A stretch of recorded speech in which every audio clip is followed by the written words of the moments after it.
dealing on leadership and what? Customer service and organizational culture. Is that also? Yeah. Leadership in customer service and organizational culture. The most important aspect is the leadership. That's why we are here. In fact, what the boss even wanted was not for us to just do everything, everybody at once. I said, oh, let's start with the leadership. Do you understand? Let's start with the leadership because leadership is key. Everything you want to do, you have to put in place leadership first. Leadership is what will drive the organization. You have strong leadership driving the organization. Everything else and everyone else will align. It will make this work very much easier. It will make organizational growth very much easier. It will make running the system very much what? Easier.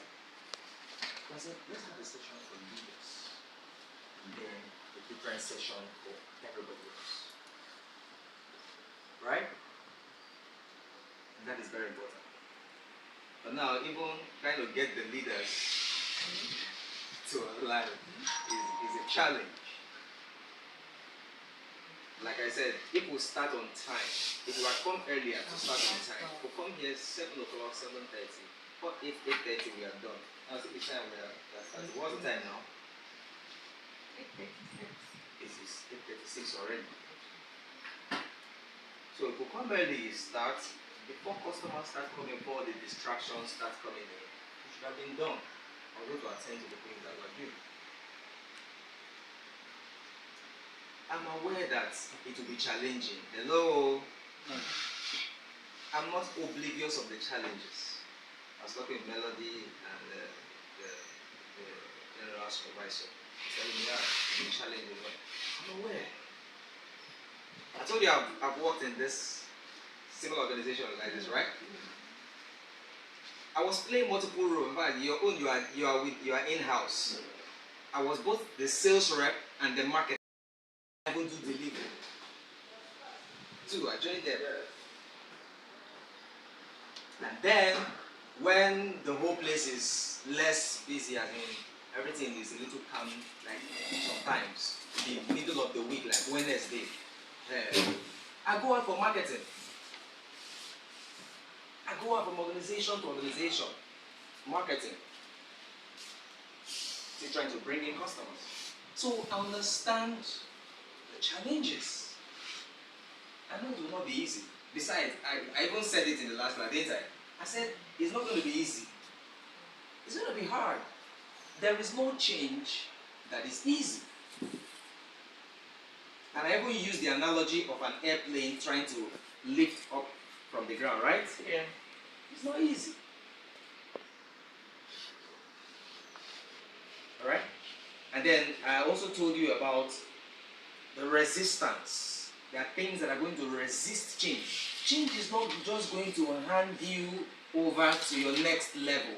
Hello? Your next level is not just going to be handed to you. You have to break into it. There are things that are going to try to resist you. The constraints are going to resist. So you have to push. Somebody say push. Push. They say push is what? Pray until something happens. You have to keep pushing. You have to go against the grains. Go against the constraints.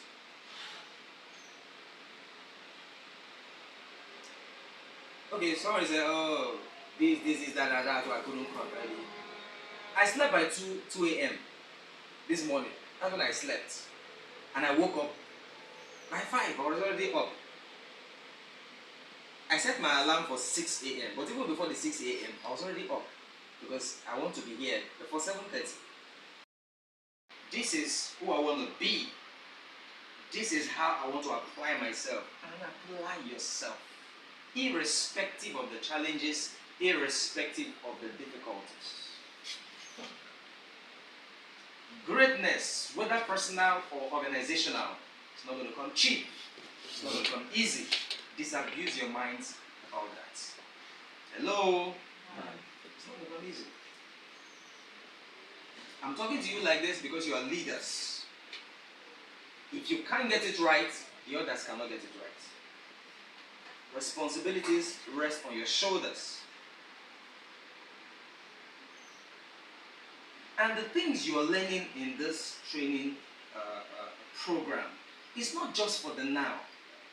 You have to understand this. It's not just for the now. It's for both now and for your future. Organizations who are testifying about this training program, what it has, the impact. Some of them have never even heard about customer service until this training program. But after the training program, it was awesome. The end has been awesome. I was at Roban yesterday. We were about to start the training with them. Roban. I was with the manager yesterday, starting their training. Zara, we're having a training with Zara next week. You see, because organizations understand the importance of investing in their human capital. They understand that if you get your people right, if you get them solid, if you get them performing at a high level, no juju can stop your organization from growing. It's not possible. But if your people are dull, if your people are dragging, if you don't know, understand this, and your boss understands it too. I've had several meetings with him concerning training and development. He understands it. He wants it.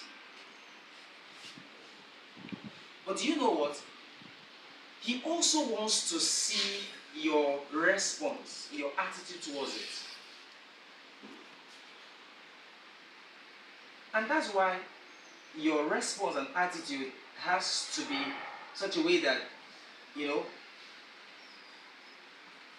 have to make him know that, yes, you appreciate this investment. Because it's an investment that's been made in you. Anytime you want to leave StanSat, are you going to drop the knowledge that you're getting from this training? Are they going to ask you, drop the knowledge, all the training you're trying to drop it? Are they going to do that? Hello? Are they going to do that? So that's why I say, the training you're getting now. So no matter how hard it is, no matter the role you are playing or how challenging it can be, you have to go against the grind. That's why you are here. You have to prove to the system that you are equal to the task. There's something Apostle Paul says. He says, I'm equal to any task. I'm ready for any task. He says, I can do all things through Christ who strengthens me. Experiences, right? You want to grow. Hello? You have to pay a price. There is a price to pay to get the prize.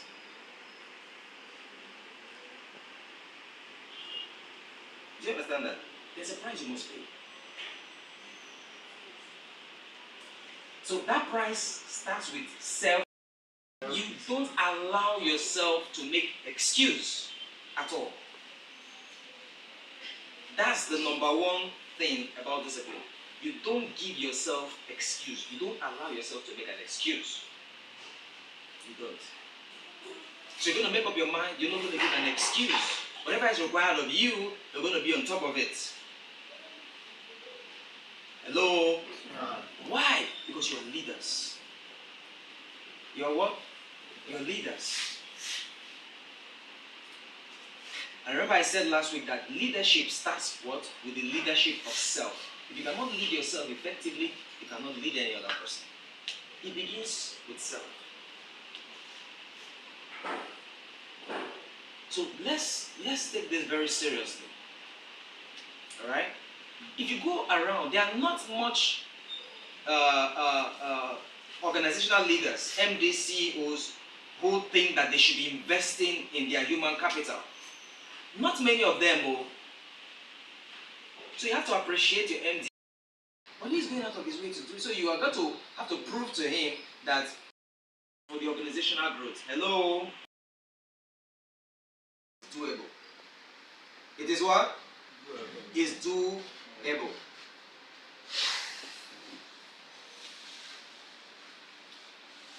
Challenges help to build you strong. Did you get that? Challenges help to do what? Build you strong. If you don't have challenges, you will be weak. You will be feeble. Then when you overcome that one, you go to the next level. You overcome that one, you go to the next level. That's what they call what? Promotion. Without examination, would there be promotion? No. Is exam sweet? Is it very interesting? No. You have to burn midnight candle. Read, study hard. So the same thing. You are on the verge of what? Organizational and individual promotion. Make no mistakes about it. See, I didn't just come here to just talk to you and then just get going. I carry an anointing, I carry a grace. There's no organization I enter that they remain the same. Individual, as an organization. You heard the testimonials from every day, right? When the staff, even the manager was also testifying. Maybe later I'll put that for other organizations so that you know the impact of what you're getting. And prepare your mind that you're going to make it happen. Because if you just think it's just to sit down and hear for a few minutes and then go back doing the way you're doing things, it's not going to work like that. It's going to be a period of what? Learning, indoctrination, and application.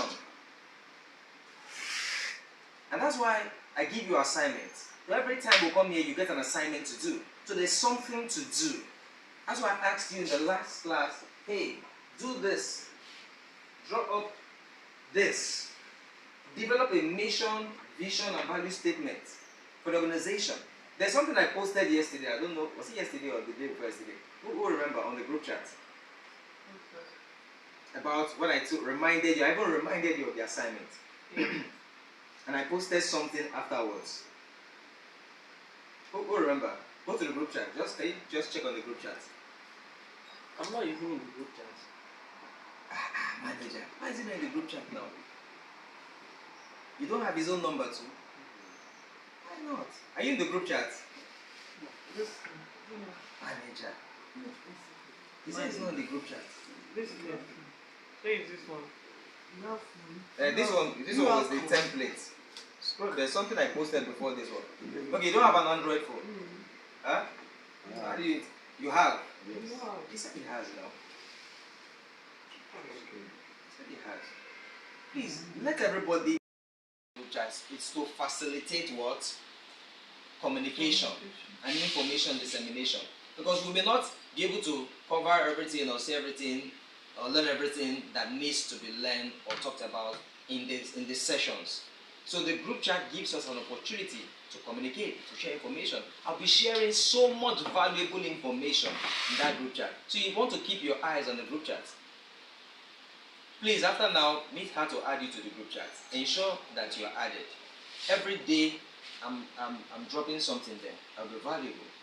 And also, the reason we created the group chat is to be able to communicate issues. Alright? That has to do with managerial and operational problems that you are having with regards to customer service. Hello? So you can post it there. And we can brainstorm on it and provide solutions to it.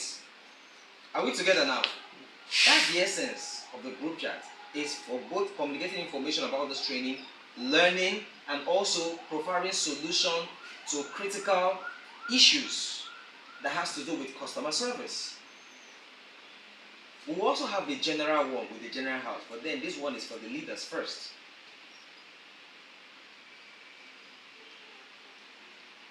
Are we together now?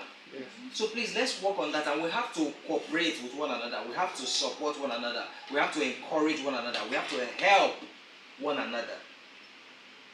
That's the only way this can work. Alright? We have to encourage one another, cooperate with one another, support one another. That's the only way it can work.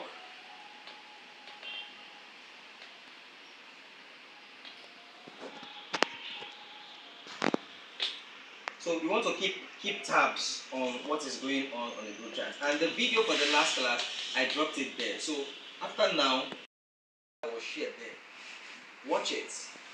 Alright? The one for today's class will also be dropped there. After now, go ahead, watch it. When you're done for the day, you go home, you rest a while, then you can just go through it. You will even be amazed that you will hear some things that you didn't even hear in the class. Hello? Yes. If you had watched that video, I'm sure you would have heard when I talked about the assignment. I said, I gave it as an assignment. I said, I'm not going to give you a vision, mission, and value. I've already told you what it is. I even dropped a template there, the one for Mindware Consulting, so that you can look at it and know how to do yours. So what I expected us to do is to come this morning and just look at everybody's own, and then we'll put it together and come up with a blueprint. So it's still something we're going to have to do because everybody have to what? Buy into it. Hello? Everybody will have to buy into it. You have to be involved in it. Do you understand? Why? Because that is the driver. I posted something there. Have you checked it? What I posted? I said, any form of organizational growth will require disciplined people. Yes. Did you see that? Yes. Okay, read it out to me. Can you read it out? Any kind of emotional transformation will require disciplined people with disciplined thinking, taking disciplined actions towards a goal and inspiring vision. You see that? Any form of organizational growth, any kind of growth will require what? Disciplined people. Disciplined people. I made it bold there. Yeah. Secondly, Disciplined thinking. disciplined thinking. When I say disciplined thinking, what do I mean? You cannot give excuses. When your mind is telling you, you are weak, it is cold. Yesterday was stressful. Your mind is trying to confuse you. Hello? Your mind is trying to confuse you. It's trying to bring you down. So what do you tell it? I'm equal to the task. You discipline your thinking. That's what it starts. Your mind will give you 1,000,001 excuses why you shouldn't do what you ought to do. True or false? True. Every moment of every day, it will give you 1,000,001 excuses why you should be angry, why you should lash out. It will give you 1,000,001 excuses why you should be average, why you shouldn't put in your best. It will give you 1,000,000 excuses, but you have to discipline your thinking first. If you cannot have disciplined thinking, you cannot have a disciplined life. Make no mistakes about it. So it will require disciplined people, right? With what? Disciplined thinking. Doing what? Taking disciplined actions. So the disciplined thinking helps you to do what? To take disciplined actions. And then what? Towards a bold and inspiring vision. Towards a bold and inspiring vision. The vision has to be bold. Right? What do you mean bold? It has to be, now when you look at it, you say, wow. It makes you confident. It brings you alive. It jerks you up. That's why we have to do this. It's very important. So that everything you are doing, you have the vision in front of you. It is bold. It inspires you. And, talk about what you learned, what one thing you learned, and post it on the group chat. You're going to have to do that. Alright? That group, we're meant to engage with all these things, use practical examples to look at them, and even demonstrate it in the house with the issues that you are going through personally in your job. So, I said the first thing is setting the tone for exceptional service. Leaders establish the standard for customer interaction through their behavior and expectations. Right? So you establish the standard, you set the tone. I've already mentioned that. When leaders prioritize service excellence, it becomes a fundamental part of the organizational culture. So you have to prioritize service excellence in everything that you do. You have to make it what? A priority. Okay? So let's move to the next point. Leading by examples. Leading by example. You have to lead by what? Example. Leaders must lead by example, demonstrating the behavior and attitudes they want to see in their teams. So you have to demonstrate the behavior and attitude you want to see in your what? Team. When clear message to employees about the organization's commitment to exceptional service. Alright? So here are some ways leaders can lead by example. How do you lead by example as a leader? Number one, demonstrating customer-centric behavior. Demonstrating customer-centric behavior. Leaders should consistently prioritize the needs and satisfaction of customers. So all the time in your communication, in your interaction with your people, you must prioritize what? The needs and what? Satisfaction of your what? Customers. Are you getting that? You must always prioritize it. Prioritize. This includes what? Going the extra mile to ensure what? Customer happiness. Customer happiness. Even in what? Challenging times. Even in challenging times, you have to go the extra mile to ensure that the customer is what? Happy. He said the difference between ordinary and extraordinary is what? The extra. The extra. So when you're dealing with a customer, especially in a challenging situation, there is an issue. What is that extra thing that you can do to ensure that the customer is satisfied, to ensure that the customer goes home happy? What is that thing that you can do? Okay, like the other day, when I was here, I met a situation where you were handling with the customer. I think the customer was angry about a generator or something that he returned. You remember that, right? And then you were now there trying to talk with the customer. The customer said, someone said, this is not his job or something like that. That right? This is not his job. So how did you address that situation? And the customer was angry, and then you came in and said some other thing. How did you address that situation? Was the customer happy at the end of the day? Yes, even with The person that said it's not his job. Okay. Okay, he later apologized to the customer, right?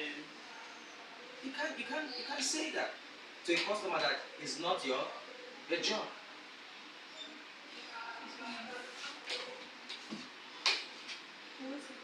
Right?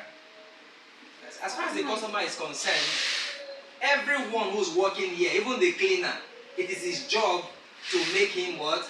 Happy, to meet his needs, to satisfy him. So, for you to say it's not your job, that's trouble. So in that kind of situation, you have to go the extra mile. Because I overheard you saying something like, okay, the customer has to buy oil, right? Yeah. Buy extra oil. Extra oil. New generator. Because he has got generator and returned it that same day. Yeah. But he's not carrying what we're now telling him to buy extra oil so that we tend to use it. He said no, to remove the oil from the old one. We are telling him that it's not possible. We cannot remove it. It will not even get it. It's like now. After removing it, some oil will short. He has to buy another oil. But very expensive one. The one was angry saying that we should remove the oil from the previous one. So if you remove the oil from the... I know we are going to do role plays. We're going to tackle all these things. But we'll have a session. Alright? How did you deal with them? How are we supposed to deal with them? Do you understand? We'll do real life application. But I just pointed that out just to talk about this. Going the extra mile. Right? How do you go the extra mile? What are the options? Alright? What are the options? Do we have to have maybe some reserve oil somewhere, alright, whereby in a very heated situation we can just go there and pick and say, okay, take this because of, we know you are angry, we know the whole situation, we just want to make you happy, have this. Instead of saying to the customer, you have to buy oil. Do you understand? The customer was like, man, I'm already having a bad day now, and then you are now telling me that I have to spend another money. I don't know if you are getting it. So we'll look at several options, on how we can go the extra mile to satisfy the customer and make the customer happy.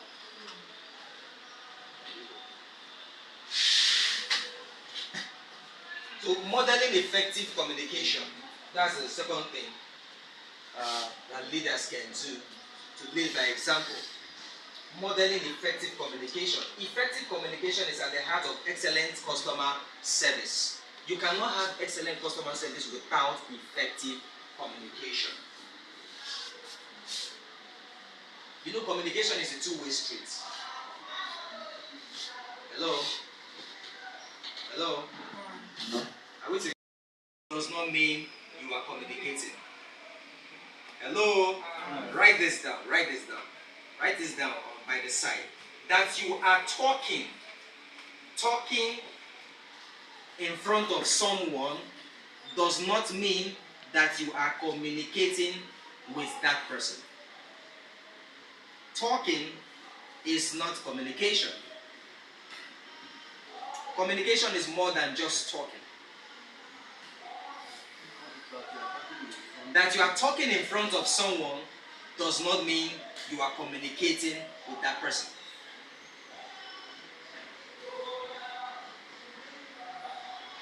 Did you get that? So you have to understand this.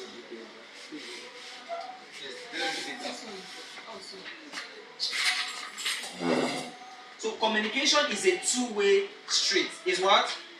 Two-way street. Sharing of information between two parties. Right? So you share information with the person, and then you also listen to the person. That's what we call active listening. You have to practice active listening skills. Like I said, we may not be able to deal with all these things in one session. That's why we have that group chat. So I'm going to be placing some values, some of all these things, all these little things. I'll be dropping them there. So you want to make sure that you are keeping tabs with the group chat. Hello? Because we're going to be learning a whole lot of things. If you are not there, ensure you're there. So active listening. Active listening simply means listening to hear, listening to understand. Right? For some people, when someone is talking to them, they are busy thinking of what they are going to respond. That's not active listening. When someone is listening to you, you lean forward. Right? Ensure that you are listening. You are attentive. You are paying rapt attention to even understand what the person is saying, and then provide the right solution. When you listen, you can have understanding. And then when you are providing solution, you'll be providing solution based on the person's specified challenges. Are we together now? So you are not just regurgitating maybe something you heard or maybe an organizational policy. Yes, it's good to work with organizational policy, but you have to apply the real situation of the customer. Do you understand that now? You have to apply the real situation of the customer. You have to work in consonance with an understanding of the customer's real situation, so that even when you're trying to apply organizational policy or you're trying to explain it to the customer, it hits the point. It is well accepted. Hello? So, active listening is communication as well. When you're listening to someone, you are communicating. Some people think that communication is just talking, so I've disabused your mind now. Listening is also a part of what? Communication. Then, clarity in communication. You have to be clear in what you're communicating. You have to be clear. Make sure that it's clear, as simple as possible, in a way that the person can what?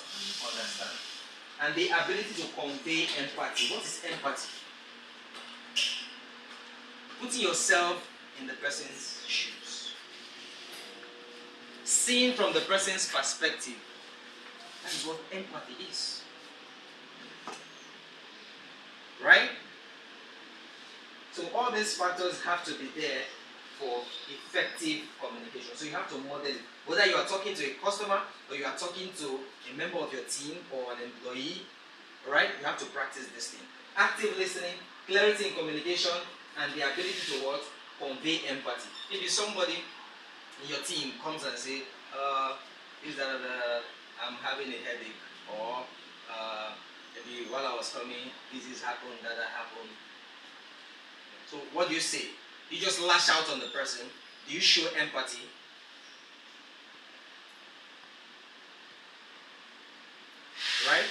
Now, showing empathy does not mean condoning indiscipline. Do you get that? Showing empathy does not mean you condone indiscipline or you're supportive of dereliction of duty. Someone can come and maybe try to complain or explain something to you, right? But in your mind, you know that the person hasn't actually fulfilled communicating the information, but the person does not know because that's his own level or our own level of understanding. And he's come with it with all these complaints and excuses, hoping that you're just going to, oh wow, that's, you know. Now, what do? You have to first of all show empathy, but that does not mean you condone that. Showing empathy means putting yourself in the person's shoes, like I just told you now. The person is coming with the confidence that he is correct and right. But you yourself have to understand the person's level of knowledge and understanding. The situation the person is. And then know how to communicate. Are you getting it now? That's why there's a saying that if you see an idiot, if an idiot is arguing with you, and then you try to argue with the idiot, it's no longer one idiot. How many idiots do we have? We have two idiots having a friendly argument. Hello? So you communicate with what? Empathy, understanding the person. And then communicating in such a way that the person will both hear you and then you also address the situation. Does it make sense? And this applies to your people. It also applies to dealing with customers. But they're always right. Where? In their mind. In their minds. So when the customer is talking to you, he is right in what he's communicating. He is confident that he is right. So you have to understand that. That in his mind, he's thinking he's right and correct. And has to have this thing done this what? Way. You have to understand that. And then come from that position of understanding. 3, building trust and credibility. I hinted on this in the last class. Building trust and what? Credibility. You have to build trust with your people. You have to build trust with your customers. It's very important. Because trust is a platform for profitable business transactions. Trust is a platform for profitable business transactions. In fact, you can add easy there. Profitable and easy business transaction. Once the trust factor is not there, you will struggle with a customer or with an employee. So the trust factor and credibility has to be there. What is credibility? Believability. That's what it is. Trust is fundamental in customer relationship. You cannot do without that. All relationship, you're going to have healthy relationship, whether with customers, with anyone, it has to be based on what? Trust. So based on trust. Leaders build trust by what? Number 1, be transparent. You have to be transparent. Don't try to cut corners. Don't see A and say it's B. Be transparent. In fact, it is easier to be transparent than to be not transparent. It's easier.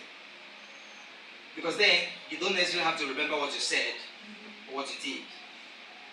Right? When you're transparent. Secondly, keeping what? Promises. When you make a promise, keep it. Hello? It's very important. No matter how little it is, keep your promise with customers, with your team members.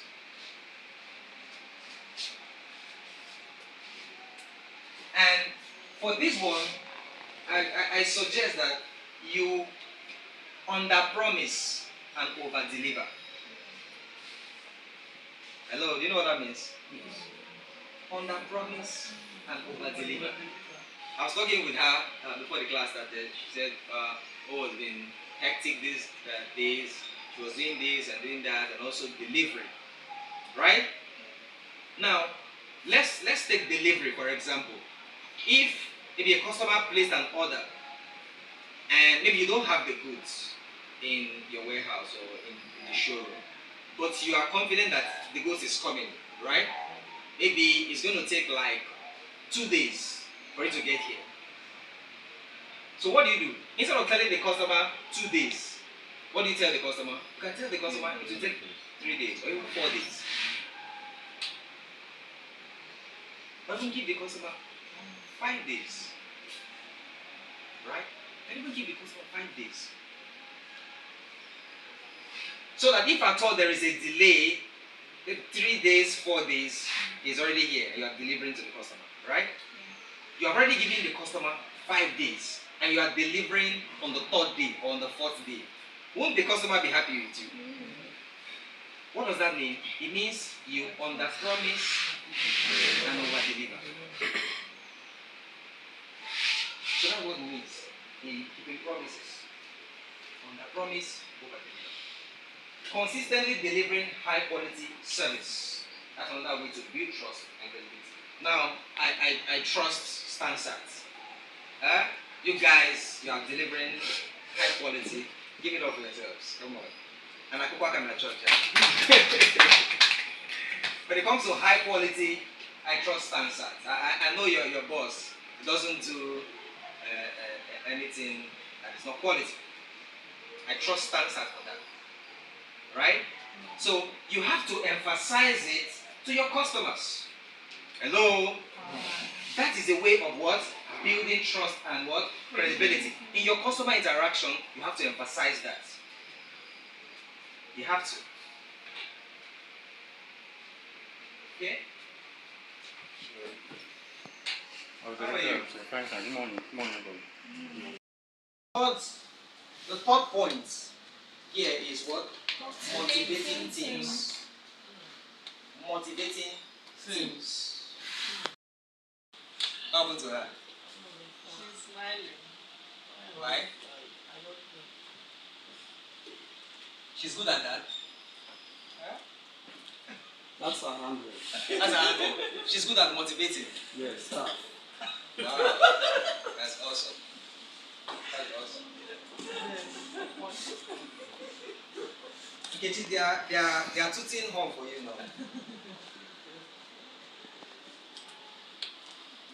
But as a leader, you cannot do without this. You can't do without this. Motivation is key to achieving exceptional services. Motivated teams are more likely to provide exceptional customer service. They are better positioned to deliver what? Exceptional customer service than when their morale is low. True or false? True. So you see the reason why you have to provide motivation? Leaders play a crucial role in fostering motivation within their team. It's very important. It's very what? Important. You don't have to wait for the boss to do the motivation. That's why you are a leader. Hello? So here are some strategies leaders can use to motivate their team. Number one is what? Empowerment and autonomy. Empowerment and autonomy. Give team members the authority and autonomy to make decisions that benefit the customer. Now, this is one of the reasons I wanted your boss to be here. Right? Because like the other time you said, there are some decisions that he himself has to be the one to make, right? Yeah. Of course, that's normal. But are there some other things that he could free up, some other decision making that he could free up? Do you understand? So those are also some of the things that we have to look at.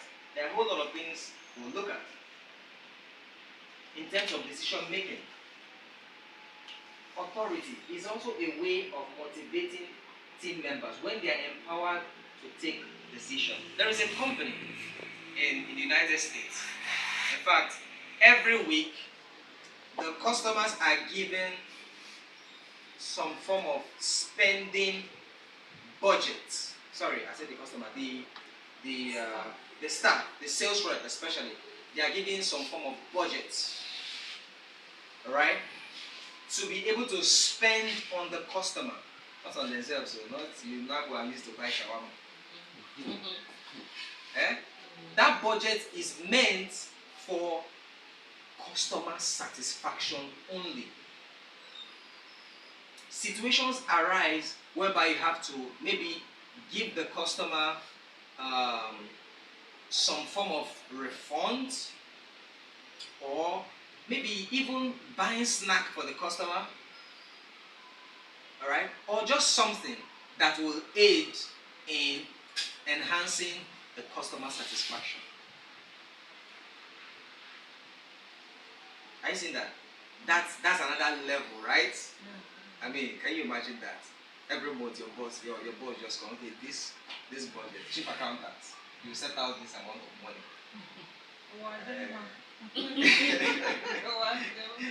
This person will get 50k to everybody, set it aside for customer satisfaction.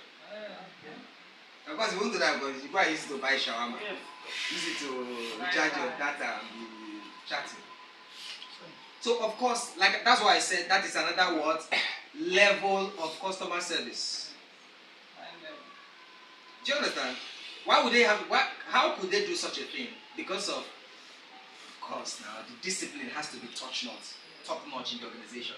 There has to be discipline, accountability, credibility, transparency. Those things have to be the basis before you are able to do that kind of a thing. Right? Yeah. Of course.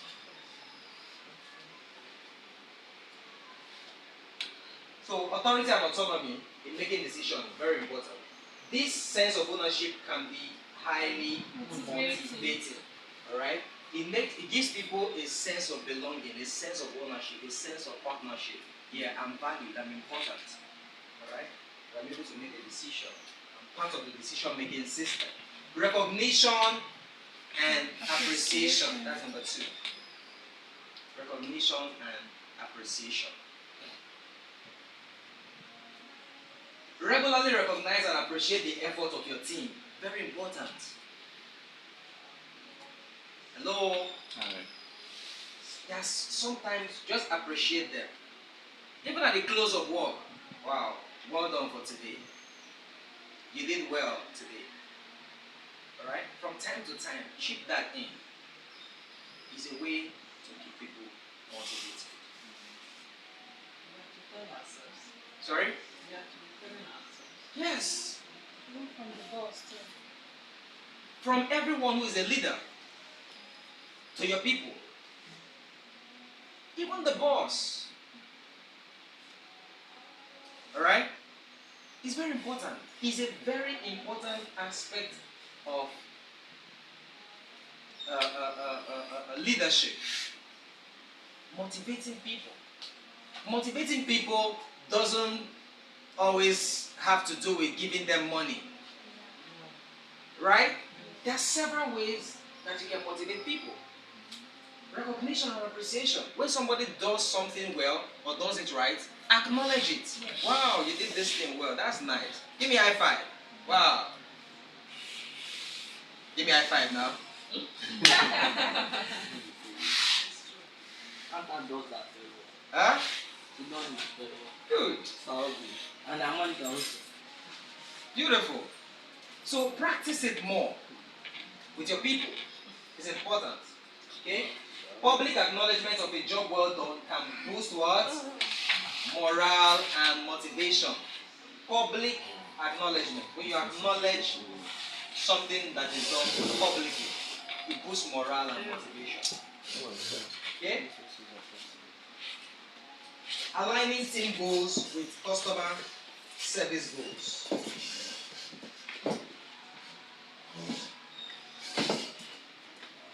aligning team goals with customer service goals. I understand you were not informed about this meeting on time. Yes, sir. I apologize on behalf of manager. It's alright. Manager, me and you will put leg in one trouser. The one for general staff is coming, you know, those ones. You have to follow them bumper to bumper. So I'll be on your case. Please, let's work together. Help one another. So aligning team goals with customer service objectives. Now, we're going to set objectives for our customer service. After this training is just setting the standard, you know, what we're supposed to be doing, alright? And then we can now start setting objectives, setting goals. I said the first one we have to do is setting the vision, the mission, and values, right? Yeah. So we have to get that one in place. That's the pedestal, that's the platform. Then everyone will be having customer service goals. Do you understand? Customer service objectives. So aligning team goals with customer service objectives. Ensure that your team goals are directly connected to the organization's customer service objectives.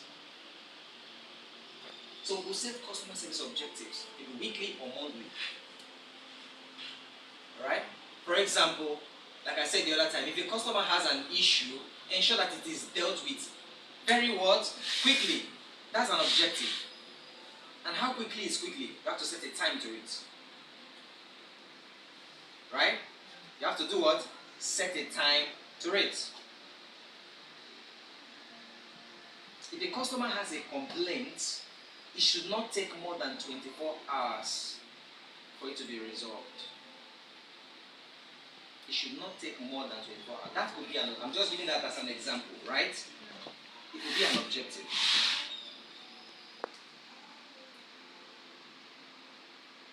If a customer is walking into the office or approaching you, you can say within 1 feet from you, you have already greeted the customer.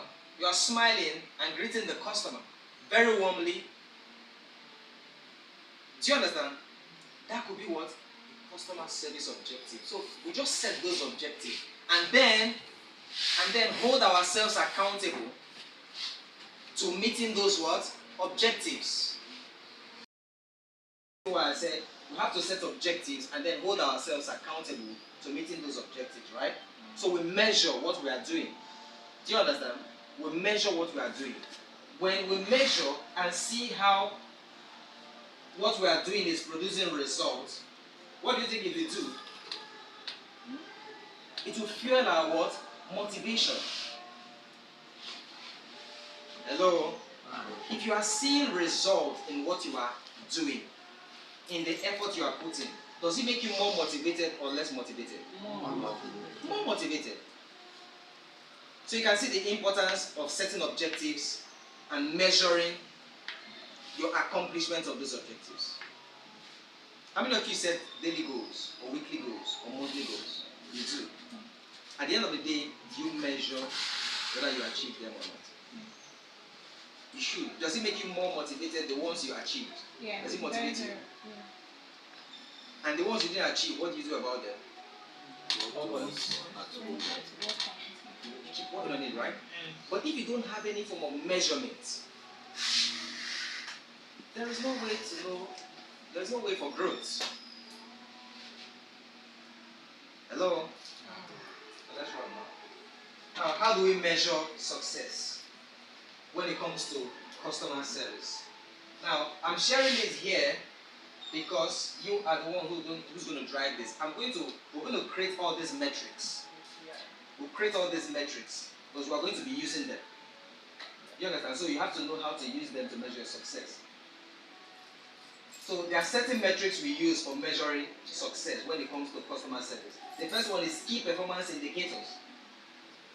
Key performance indicators. Right? These are valuable tools for assessing performance. They are valuable tools for assessing performance. KPIs help leaders track progress, identify areas for improvement, and make data-driven decisions to what? Enhance customer service.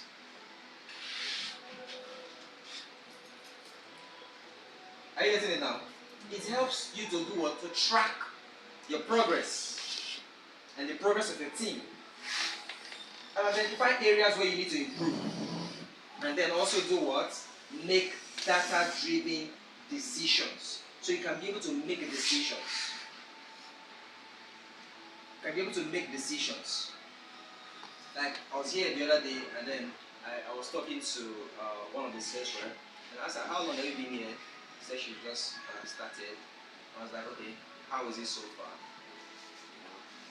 And she was just talking. Okay? So I wanted to ask her, have you been trained? Have you been onboarded? But from the way she was talking, I can realize she hasn't gone through any form of training yet. So that's important. You can look at your people, look at your team, and then from your measurements, sometimes the measurements, it can be just like asking them questions. Hello? To measure their level of performance. From their responses, you can know where they are and the areas they need improvement. So that you know where to help them. Do you understand that now? Alright. Then let's look at some examples of KPIs. The first one is what?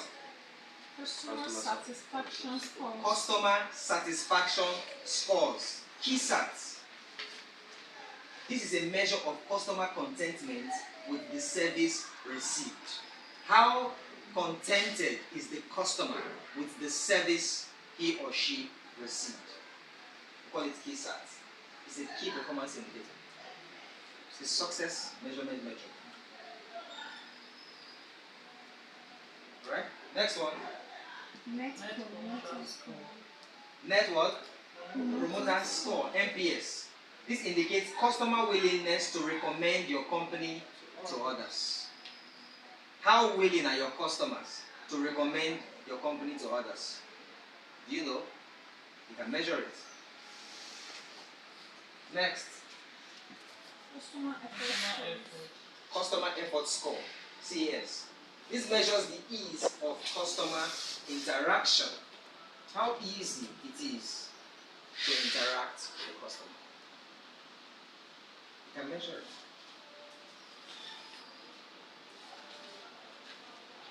What's that one? First contact resolution. FCR, first contact resolution. The rate at which the customer issues are resolved on the first interaction. You remember I hinted this before, right? Customer issues, how quickly you resolve them. The rate at which the customer issues are resolved on the first contact. So you can measure this. Alright? Number 5. Average response time. Average response time. Measures the time it takes to respond to customer inquiries. How long does it take to respond to customer inquiries? Alright, so all those metrics, I'm going to come up with templates that we'll be using. Alright? I'm going to come up with templates. Helps to enhance the customer satisfaction. Oh, these people are making effort to improve. That's nice, that's good. It gives the customer an impression. And it also helps to do what? To build trust, to build credibility with the customer. Are you getting it now?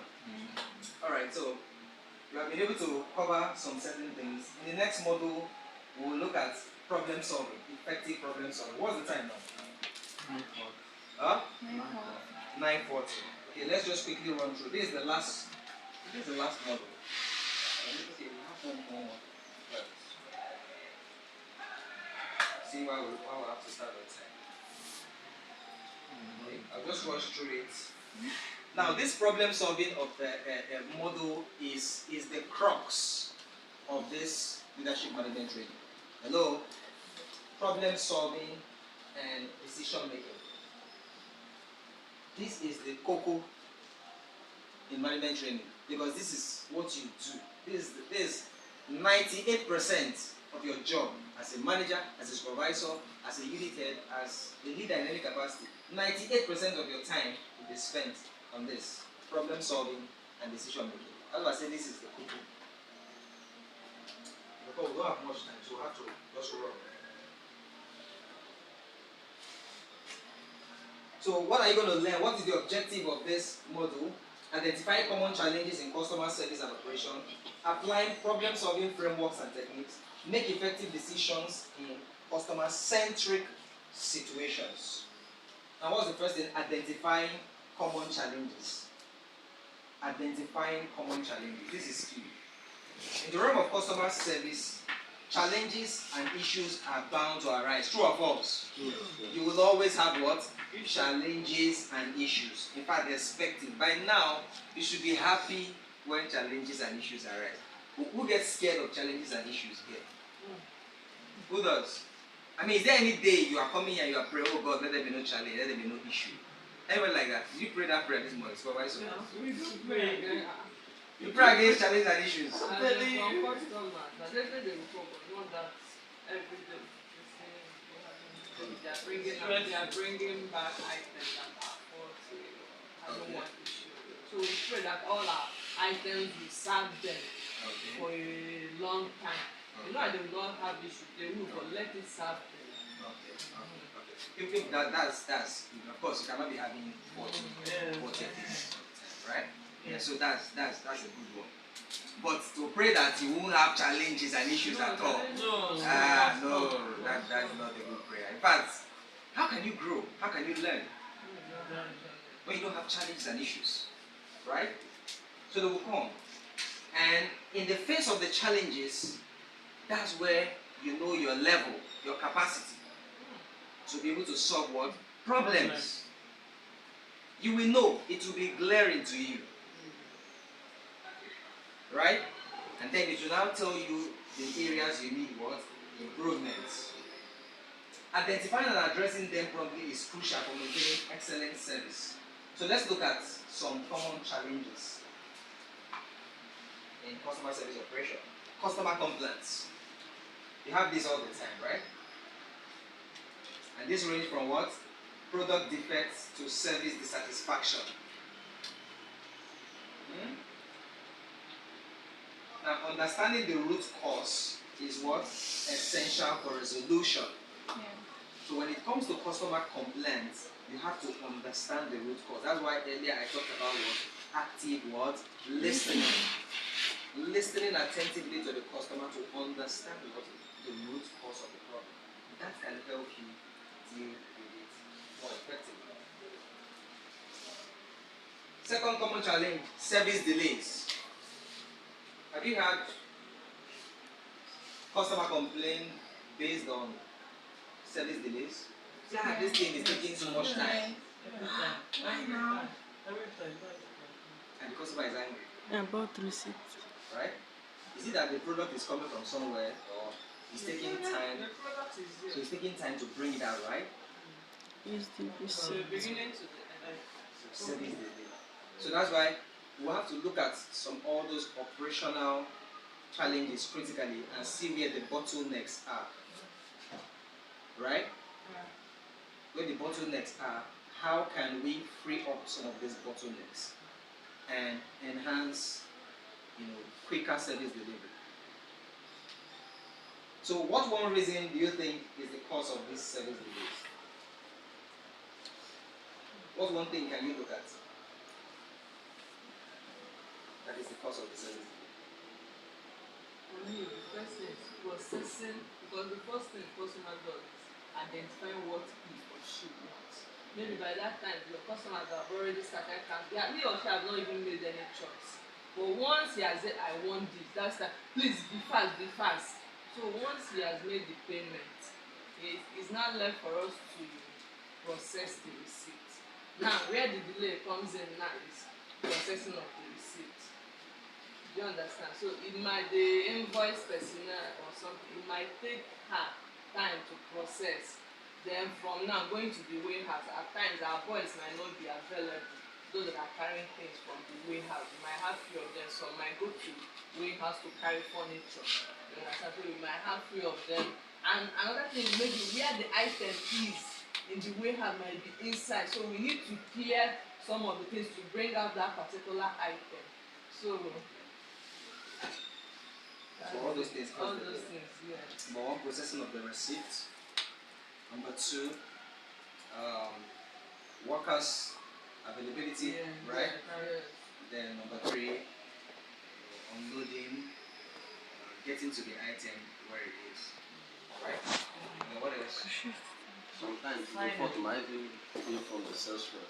On the sales rep, how? Yes. Some sales rep you just write customer's name and get to the invoice personnel to print. Along the process of printing the invoice personnel will now be the one to remind you of the serial number that you're supposed to write the serial number. You now rush out to write serial number. There are things like from my own branch, at least I've given this correction to some of our sales reps severally. You understand? So there, some of them will only write the customer's information, write probably the item. You will specify the exact item. There's one house. You will not specify the exact item, like if it is TV. Some of them will just write Hisense TV 65 inches or 55 inches. You won't know whether if it is smart or normal. You understand? You now call the person to come and specify. The person will come and specify. Before the person will now go and write the serial number or that thing. So sometimes the fault is from the sales rep, not only the invoice personnel. And all this while you're doing all this, the customer is already waiting. Still waiting. Counting. Yes. And sometimes, like in my own branch, Victor particularly, I've told him, if you want to attend to customer, there was a guy who was very angry. You know, he was attending to one customer for more than 1 hour 30 minutes. I was like, Victor, are you going to for how long? Till I went to police station and buy fuel. From there I went to Madam's house. From Madam's house I went to another place. He was still there with the customer. When I came back I was like, Victor, you are still with this customer. The customer bought just 40 for 3 inches and sword and extension. That's all. For more than 1 hour 30 minutes. I was highly mad when it was raining outside and some of our goods outside. Understand? So sometimes the fault is from our sales rep, not really the invoice personnel. Okay. Now you were asking something whether is it the duty of the sales rep to write? Yes. So who's supposed to write the serial The number? invoice personnel. It's not the sales rep. No, So right. how would That's the a invoice two-way personnel thing. get the serial number if it's not supplied by the who's supposed to supply the serial number? The serial number is already on the item. On the item. Yes. So even if the invoice personnel is supposed to write it, the sales rep has to supply it, right? Yes. Yes. So But sometimes you don't know where the serial number is written. There are some places That's that where- Give you For another me, figure. this is where teamwork still comes in. okay. At times, even if that the invoice person that maybe is busy, maybe he or she still have a lot of receipts. He or she still have a lot of receipts, depending on if we have much customers. You can still ask the sales rep, please. It's very, very necessary. Please, kindly help me with the serial number. You understand? But once you do your receipt, you leave it. You are meant to, once you do your receipt, you go and copy out the serial number. Yeah. You understand? But you can still plead with the sales rep, please kindly help me. Which they will, for the fact that you have said please, I believe that they will do it. But if you just You are feel reluctant. you No have one to will just know how will get they to do you. it. Because you are meant to do it. But if Even you have a sometimes, lot most of the time I I sell know electronics, I them write the all. serial number. Once you Most of tell the them time. please, they will, as in they will oblige, they will do it. But if you just like, you are not doing anything there and you still expect them, they are attending to customer, no. You have to stand up and go and write the serial number. Now, Zix Avenue is a two-way thing now. They are not- Zix Avenue, the sales rep there now are the one writing the serial number. Why here now, the invoice personnel now is the one, right? But there's no problem. They can still go ahead with their own But you can see that's a discrepancy in operational Yes. in the Yes. system. Yes. It's supposed to be consistent Yes, it's supposed to be the across same. board, right?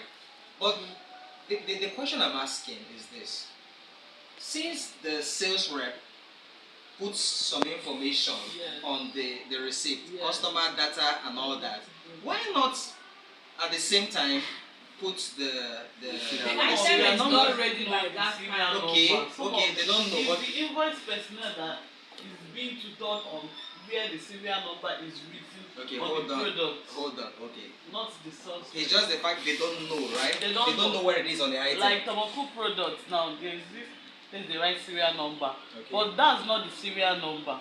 It's Okay. the invoice personnel that will be like they will show you this is the particular serial number That is meant to be written. that is meant to be written, not this one that you are seeing. Okay. Do you understand? It's the invoice personnel that will show. That So, does not make the suspect not to know, but the Okay. person that is meant to write the serial number is the invoice personnel. Why I So- feel that okay, sorry. Okay, go ahead. No, I feel that the reason for these challenges are the attitude.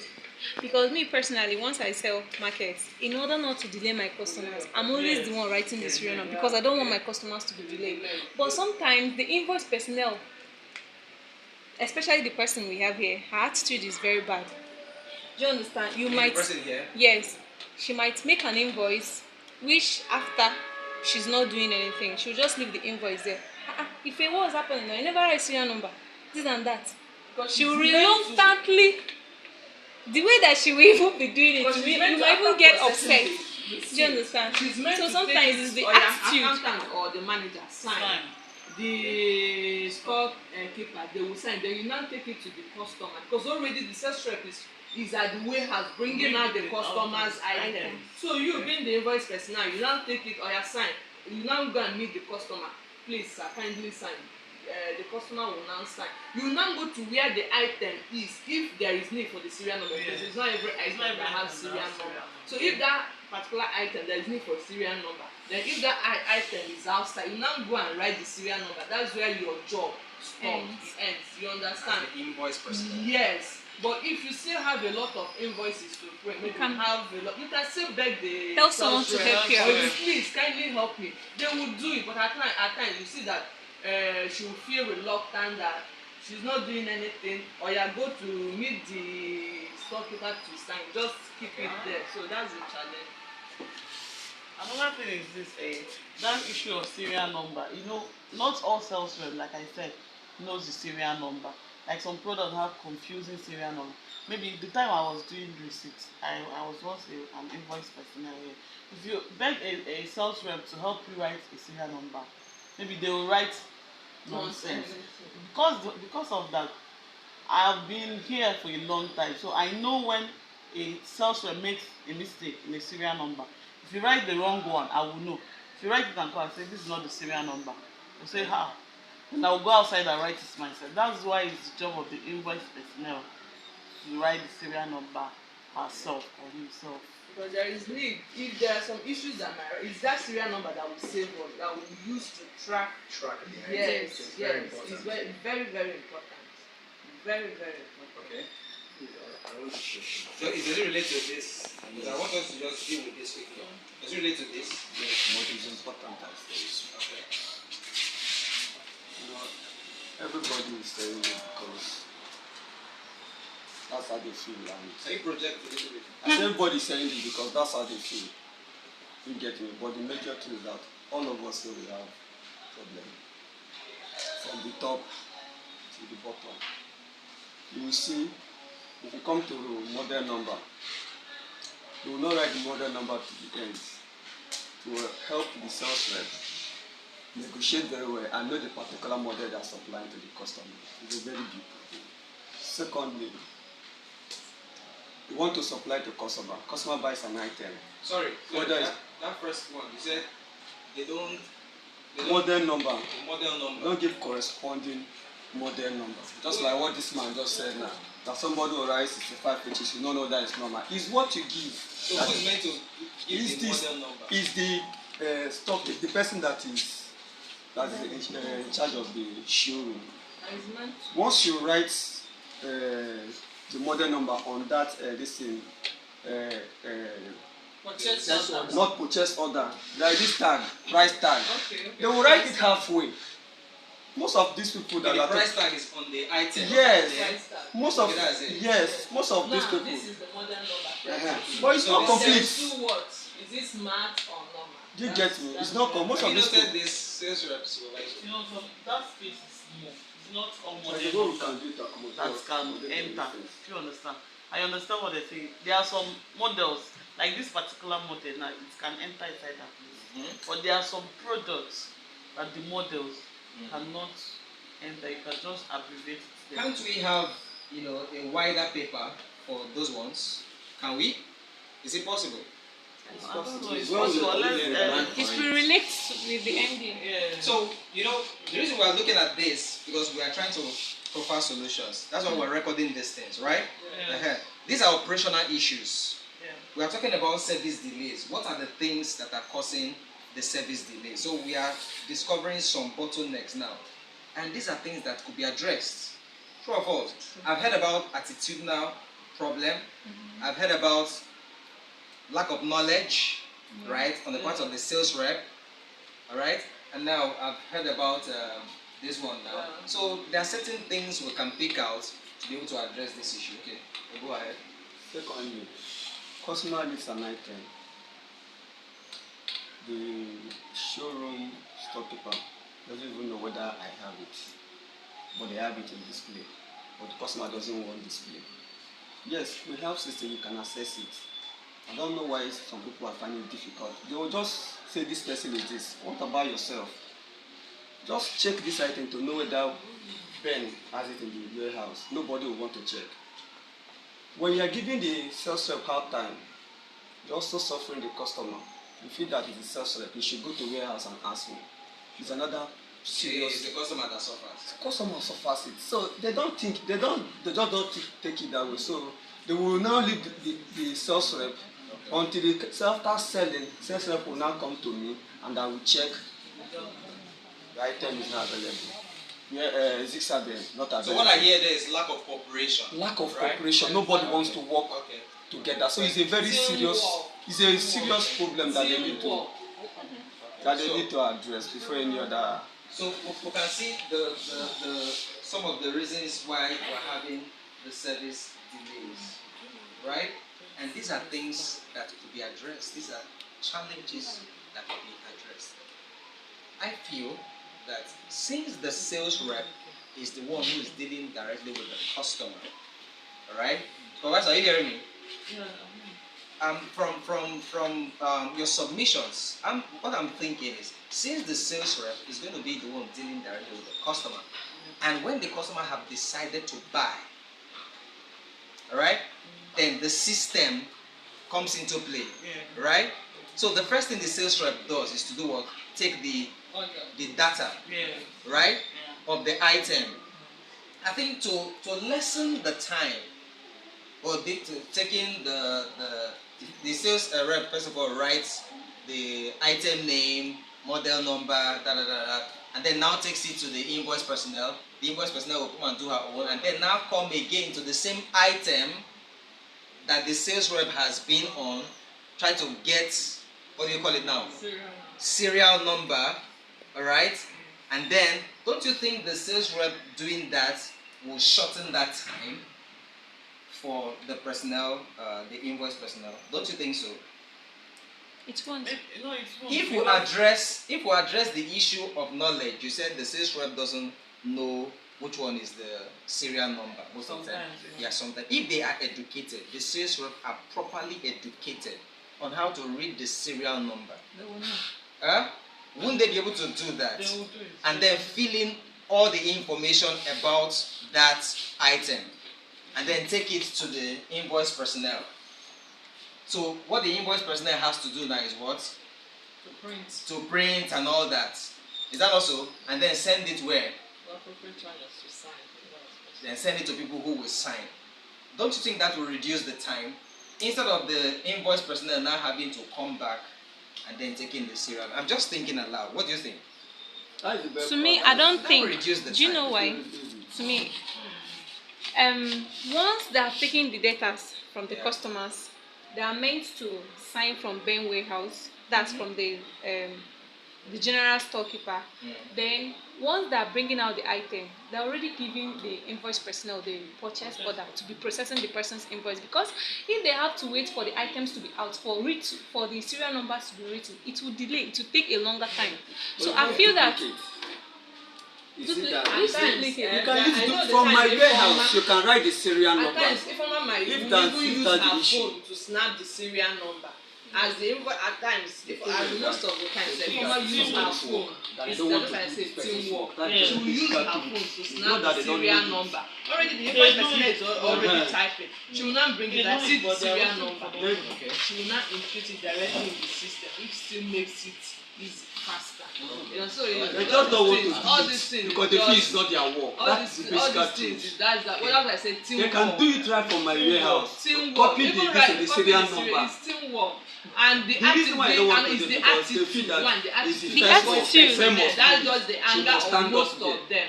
You understand? So that's You teamwork. want to say something? Yes. I want to add something to what you said. First of all, when you come in here newly, there is no like a system of training teaching you what to do. But How that is changing now. That's why we have started. Yes, yes, that's what I'm saying. I want them to actually and have team that is monitoring them to know how much that person has progressed in learning things. Nobody's doing that. This one I can teach this person today. Next day, another person will teach this person, and nobody is actually saying, okay, come, what have you learned in this week? What have you learned this day? You know those kind of things to check me that maybe this person is making progress. So I think the management should also work on that. I still want to add that if it is made known to all the sales rep that writing serial number is your duty, if you don't know where the serial number is written, you can still ask. If you ask first day, ask second day, there is no way you will not master it. It's just that we don't want to do it. That's why we are not doing it. Okay. Like in my own branch, I've asked them, once there is no serial number, don't print it. Because you cannot print and after you use hand and write the serial number. If you are to trace it and there is no copy of the receipt, how do you trace the item from the modern serial number? The serial number is supposed to enter system. So I see enter all the serial numbers of AC. All of them, but at least the. So I know it's not enter. So as we can see now, some of these things are just operational challenges that falls mostly on teamwork. Teamwork. Yeah. If we can have more collaboration, better collaboration, I think we could have some of these things resolved. All right. Like I said, the sales rep has a lot of role to play. First and foremost, when it comes to the data, the data for the item the customer is buying. The sales rep has a whole lot of role to play as regards that. Instead of duplicating that effort of data collection, right, as regards the item, I think the sales rep should handle that so that the invoice personnel doesn't have to now start waiting and delaying the time just to get what's it called now? Serial number. Right?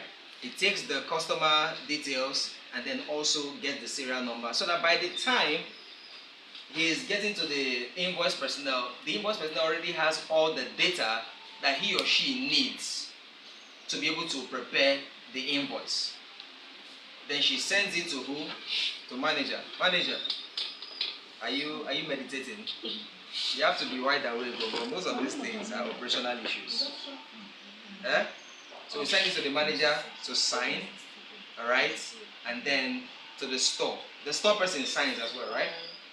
Send it to the manager and from them then send it to the store person. So I think we should the data collection should rest solely on the sales rep. That's what I think. The data collection should rest solely on the sales rep. Everything about collecting data about that particular item should rest on the sales rep. Right? And then the invoice person should be the one, prepare the invoice and all that. And then the people who have to sign, it has to be given to them quickly. We're talking about what? Reducing what? Service delays. Reducing service delays. So we're also still going to look at all that critically. Hello? Hi. We're still going to look at all that critically. So for now, we're just making suggestions generally. We're going to look at them and then put all those things in the system. I'm also still going to meet your boss and maybe some of you to get detailed system, your sales system, I think especially the sales system, right? Everything that has to do with customer service, and then maybe other systems too. Because as people are coming into the organization, they have to be aware of what? They have to be aware of the systems. This is how the system operates, so that they can key into it. And even this issue of they don't know the right serial number or not, they have to be taught. Everybody will know it, because all that will make work easier. Excuse sir. Right? There's something else. I said I'll keep it. Okay. The pricing. Prices at our branch is cheaper than what we say. Because most customers come from there. They say, why do we say higher than them? So I believe that. Is it true? Yes. So the price is there cheaper. Yes. So that's why most of the time, most people come from that side. Say, I thought it was more cheaper here. So no need of buying here. Let me just go So back why to the that. discrepancy? So now, It's price update. Once they update the manager, she needs to update the others so that they can be able to increase their listing, because our price increase on a daily basis. So the thing is that the information comes from this side to the other side. Okay, it is updated here, Yeah. and then it's not updated there. That side, yes. Sometimes Is that true, manager? Sometimes that's not the major thing. It's not really price update. It's Because of the environment that they are. just the environment. That they are. Because Oga will give us price and give them as well. Yes.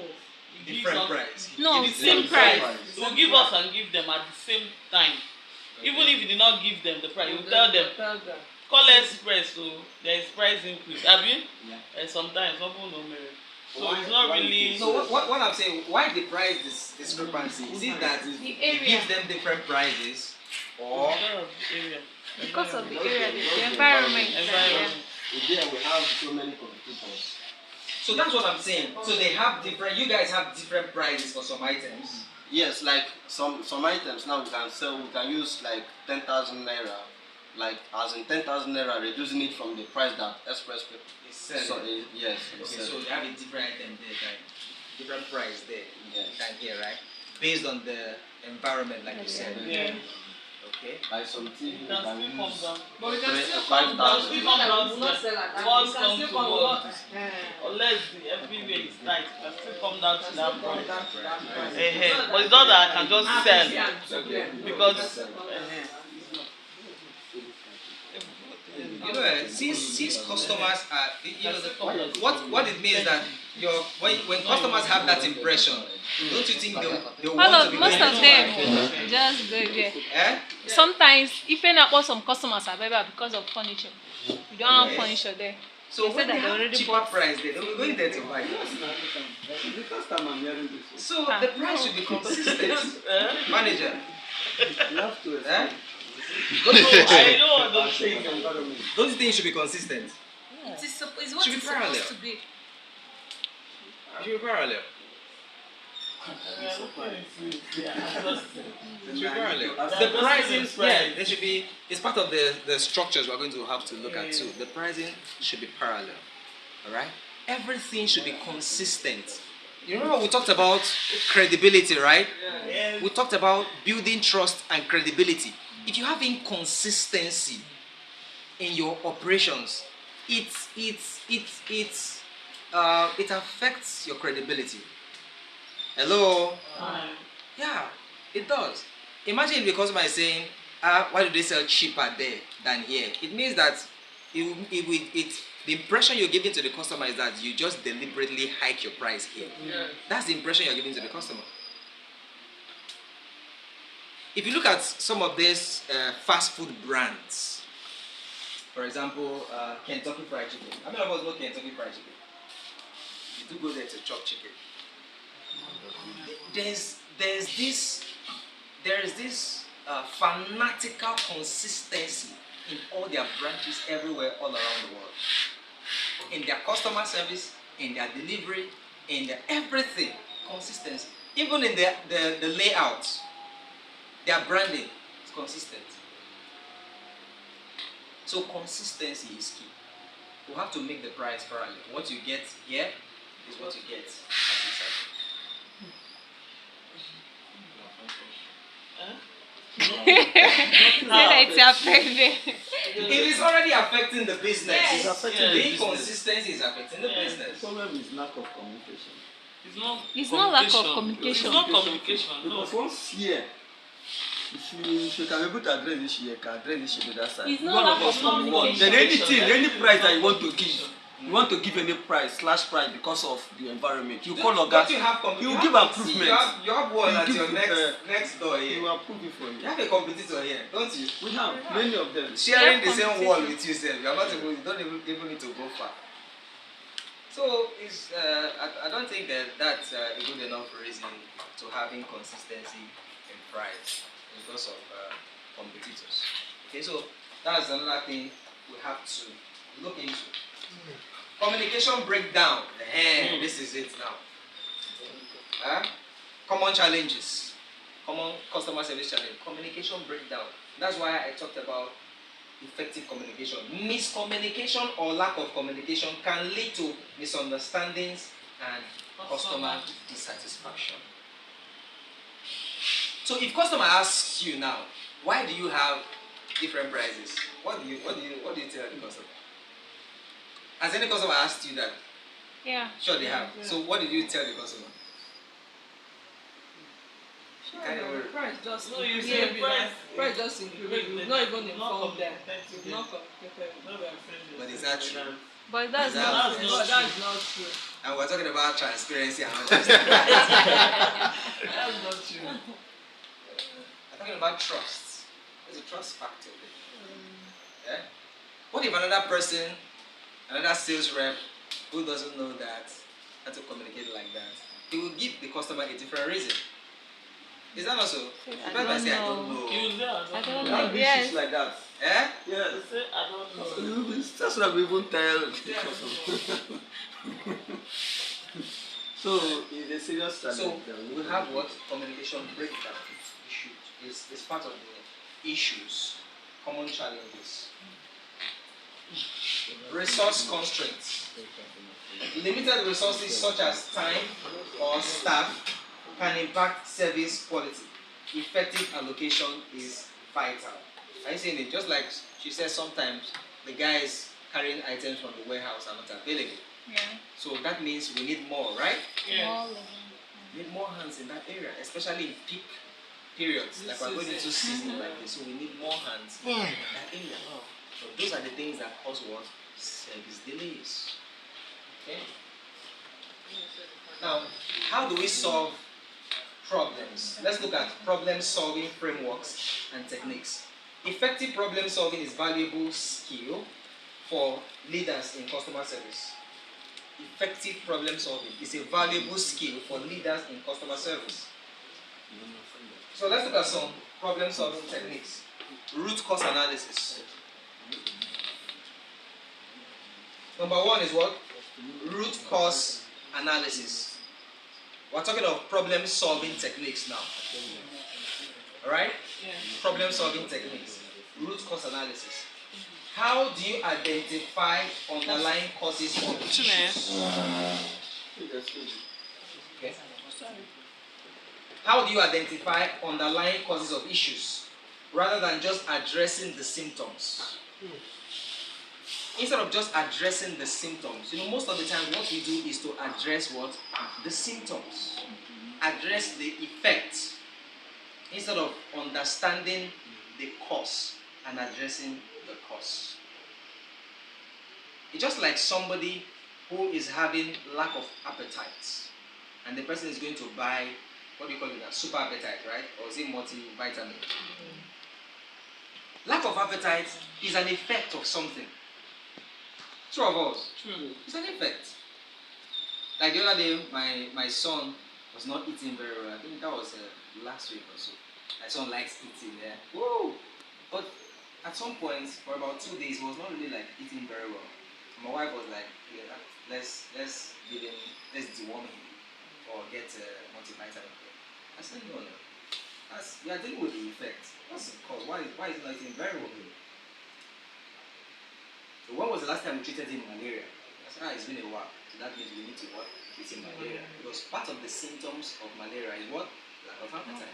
You usually have have that when it's having malaria. Are you getting it now? So instead of dealing with the effect, what is the cause? Let's go to the root cause and then deal with it. And let's look at the scenario. Imagine a scenario where a customer continually receives damaged furniture deliveries from StanSat Technologies Ltd. Can you imagine that? A root cause analysis might reveal that the issue stems from inadequate packaging procedures in the warehouse, leading to the items being damaged during transit. I was talking with your auditor the other day, and he was sharing with me an issue that the customer had. That the customer wanted to buy a refrigerator or something, and the refrigerator was dented. It has a dent on it. And then I brought another one. There was another dent on it. And then they kept bringing and bringing until now got the one that is without dent. Right? So in that kind of scenario, instead of saying you suppose know now, evaluating strengths, weaknesses, opportunities, and threats to make informed what? Strengths, weaknesses, opportunities, and threats. Example, StanSat is considering expanding its product line to include smart home appliances. You know smart home appliances, right? You ever been to a smart home? You know, you just get into the house and you say light on, the light on, AC on, AC on, AC off, AC reduced by 90%, AC just, you know, this kind of smart homes, right? A SWOT analysis might reveal that one of the strengths is the company's strong brand reputation. A weakness is the lack of experience in the smart appliance market. An opportunity is the growing demand for smart home products, and a threat is the presence of well-established competitors. Are you seeing how to do a SWOT analysis? We're still going to maybe later on learn more about this SWOT analysis, but you can apply it to your personal situation. Alright? So the example we're looking at here is you want to go into a different product line, like smart homes. Alright? Appliances for smart home. So you now do your SWOT analysis for StanSat. So what is our strength? If we want to go into this area now, what is our strength? The strength of StanSat might be, okay, strong brand reputation. StanSat is known, they have a strong brand reputation. That might be a strength, for example. Then a weakness might be, well, we have not done this kind of thing before. We don't have experience in that area. Right? That might be what? A weakness. And then an opportunity is that there is what? Demand for such appliances. And then the threat could be that you have other competitors who are already doing that. Do you get it now? Alright. Fishbone diagram. This is another way of solving problem. Identifying potential causes and effects of a problem through structured brainstorming. I'm going to teach you more later about this fishbone diagram. We also call it Ishikawa diagram. Yeah, Ishikawa. It's a Japanese term. Ishikawa. To address a recurring issue of late product deliveries, a fishbone diagram might be used. The bones of the fishbone might include categories like process. You know, we're talking about delivery delays now, right? Process. We saw a lot of issues in the process. True of us? True. Process. People. We also saw issues with people. Equipment. Materials. And environment. Alright? So we'll have a fishbone diagram. We'll get a board at some point so I can do some writing. It's like a diagram of a fish. You know how a fish is? A fish bone. You have the fish, you have the backbone, and then you have the head branches. So on all these branches, you now have all the issues that is surrounding that particular problem. Process, people, environment, equipment. And then on the other side, you now write the ones that are related to them. So at the end of the day, you'll be able to have a clear view of what the issues are. Both the main issues and the ones that are related to it. So that you know what to deal with. Do you understand? See, this is how This is how strategy sessions are. When you hear of board meetings, when you hear of strategic meetings, these are the things they do. Hello? These are the things they do. And these are the things you've been learning.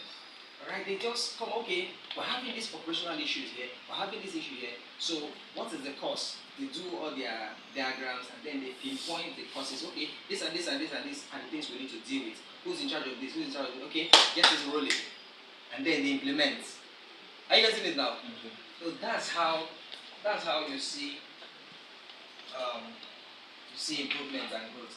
Now, the fourth one is 5 whys. 5 whys. Somebody said when we get to heaven, the greatest question will be why. Oh God, why? Example. When you're asking why repeatedly to uncover the root cause of an issue, why?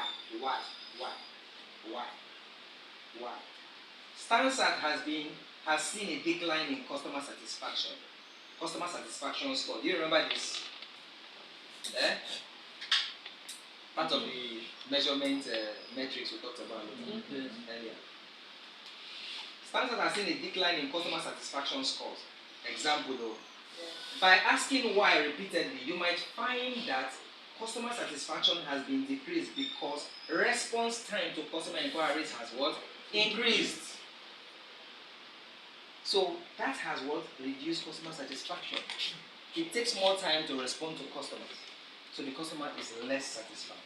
So asking why again, you discover that the increase in response time is due to understaffing. Further questioning reveals that the understaffing issues result from what? Budget cost and a hiring freeze. Are you seeing it now? So the first why lets you know that the delay, the customer dissatisfaction is as a result of what?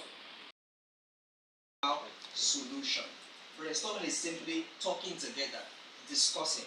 When we have an issue, we discuss, we brainstorm, we're coming up with ideas and solutions, just like we were doing a short while ago. That's what is called what? Brainstorming. We're thinking together. Hello? For the purpose of discovering the root cause of a problem and then profiling what? Solutions. In some management meetings, some strategic meetings, it is usually very rough. If you attend some strategic board meetings, it is what? Make decisions promptly. Effective decision making involves considering various factors. And that includes customer impact. How will the decision affect the customer's experience and satisfaction? So it's not just enough to make a decision. You have to ask, how will it what? How will it affect the customer's experience and satisfaction? Alright? Organizational goals. Does the decision align with the company's customer service objective? Remember I said we are going to set customer service objective, right? So this decision now, is it in line with our customer service objective? Resource allocation. Can the decision be executed efficiently with available resources? Long-term versus short-term impact. Consider both immediate and long-term consequences in your decision making. So the decision you make is not just for the now, for the particular issue. You have to also consider what are the long-term what effects of this what decision. Right? So conclusion for that. We've learned about problem solving, right? Strategies and frameworks, right? And then the impact of how to make decisions.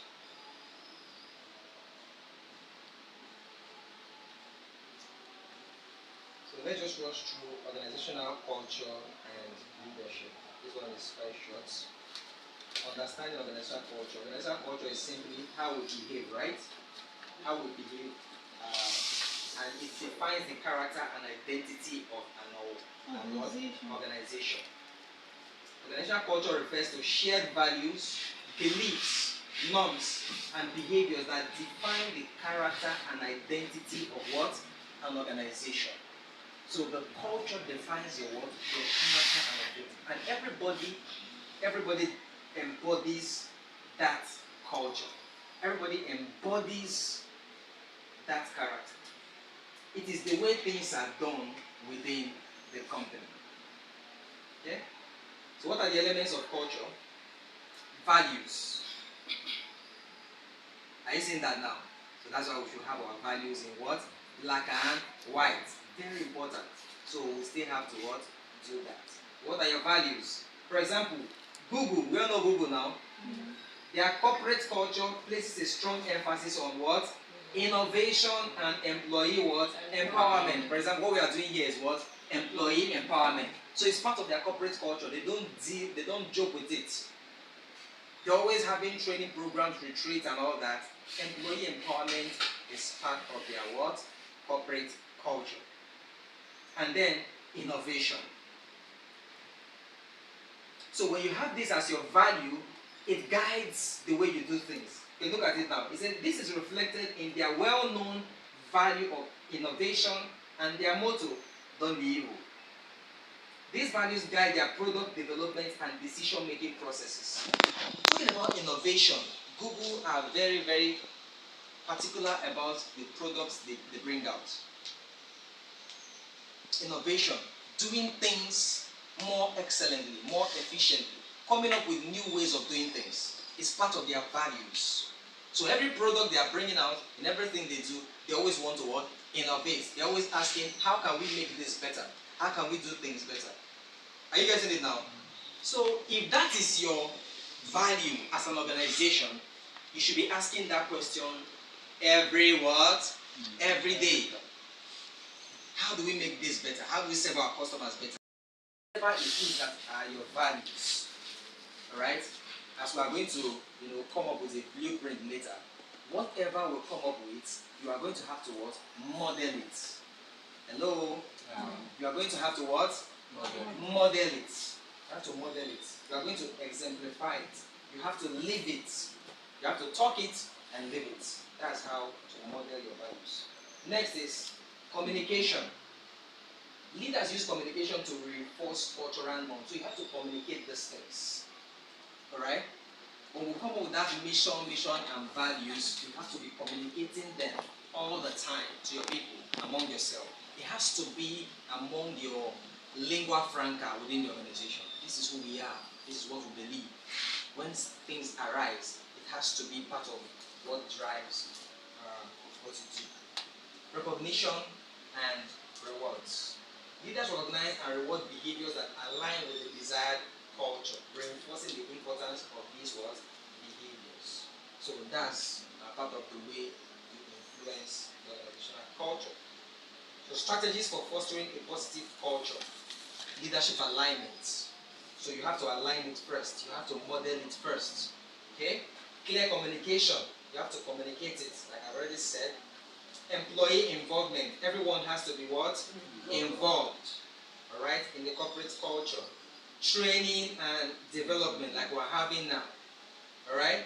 So providing training on cultural expectation. What is expected of them? When people come into the organization, they have to be trained. What is expected of them? What is the behavioral pattern that are expected of them? Right? So this equips them with that knowledge and skill. Alignment with customer service goals. So how do we align our culture, corporate culture, with our customer service goals? First and foremost, customer centricity. So employees understand that customer satisfaction is a top priority and they work towards it. Alright? So we have to have that focus on customer satisfaction. Continuous improvement. Culture encourages innovation and the pursuit of better ways to serve what? Customers. So we have to. Alright? So everything you do as a leader influences the culture. The decisions you make, the way you approach issues, they influence what? The culture. Alright? So for the sake of time, we're going to stop here today. Alright? The last module which we're supposed to have in this session, I'll move it to the general section, but it's even more appropriate to have it in the general session. Or we'll look at role plays. Alright? Real life examples, just like we mentioned earlier, and then how do we deal with them. Alright? real life examples. We'll come up with role plays for those issues you're having. We'll look at them critically. And then we'll also look at other organizations globally. How do they deal with these same issues? Alright? So as we continue going on and applying these things, we begin to see the results in the things that we do. Like I said initially, no change comes easy. Hello? No change comes easy. So it requires continuous what? Iteration. Learning and applying. And then measuring. And then applying again. Learning, applying, measuring, correcting. Learning, applying, measuring, correcting. That's the cycle of it.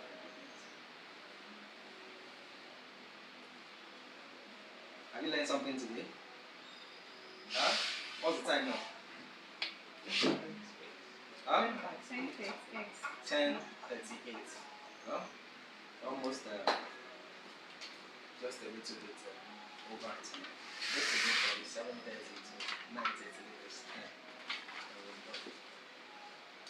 Alright. So, questions, contributions, comments, or quality day. First and foremost, what have you learned in today's session? What one thing have you learned?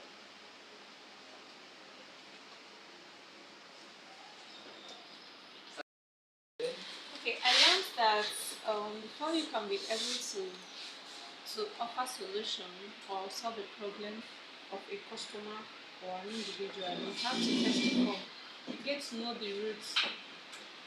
That's the cause of the problem before you can offer solution. Root cause. Beautiful. Beautiful. Good morning, all.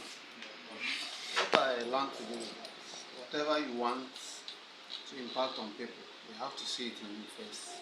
And secondly, you think before you act. So Beautiful. Leadership begins from self. So Leadership. We must face challenge.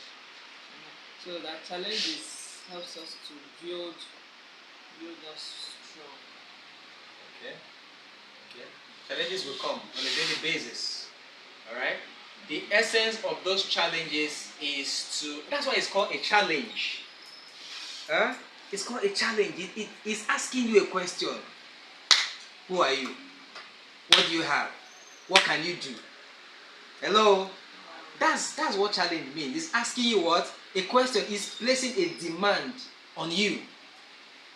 And then your response will determine the level you are. Okay? I learned that you don't give room for excuse in anything you're doing. You don't give room for excuse. Yeah. Beautiful. Excuses limit you. Hello? When you give excuse or take excuse, what have you done? You have actually stolen your power away. Excuses take away your power. So don't give yourself excuses and don't even take excuses from your team. Hello? Don't take excuses from your team. Right? I learned that we should model effective communication. Beautiful. Effective communication. This one is so important because you cannot get anything done without effective communication. And I already said that communication is not just about you talking, right? That you are talking does not mean you are communicating.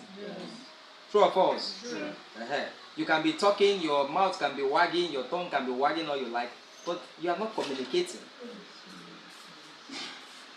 So communication is a two-way street. It is the conveying of information and then ensuring that it is received, it is understood, and it inspires action. The action is taken in form of feedback or whatever thing that you need done. And even the way you communicate that information is another thing as well. Hello? So even if we say communication is a two-way street, you give information. How do you give that information? That's another talk entirely. All right. So some of these little things here and there, we're going to be addressing them from time to time. Right? Especially on that group chat we have. That's why I said you should keep tabs on. I learned that recognition gives more morale, and you should as well promise less and deliver more. That's a good one. That's a good one. Recognition and reward, very important. Very important. You don't have to pay to give someone a compliment, right? It costs you nothing to give someone a compliment, right? It doesn't cost you anything to acknowledge something that someone did very well. You know, some of us are stingy with compliments, stingy with recognition. We feel like we give someone a recognition or acknowledge someone for doing something nice,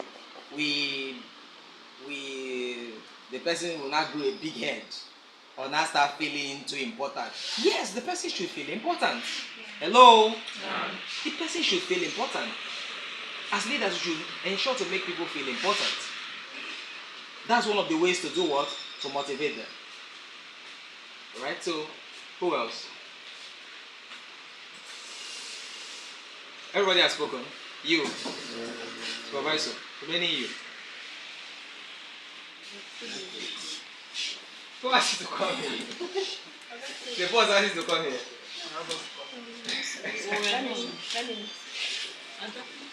Okay, you want to say something? I want to know if it is actually right to appreciate someone or to compliment someone's effort in that person's presence, or if it is better in absence of the person. Did you hear the question? Yeah. Why would you want to acknowledge or recognize someone in his absence? Why? What is the essence of the recognition in the first place? And the person will be motivated to do more, to go extra mile. So when the person is not there, so what are you now doing now? Huh?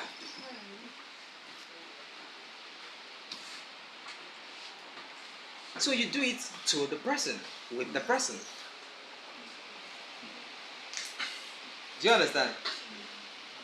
You do it to the person. That's one of the ways to motivate your team, the leader.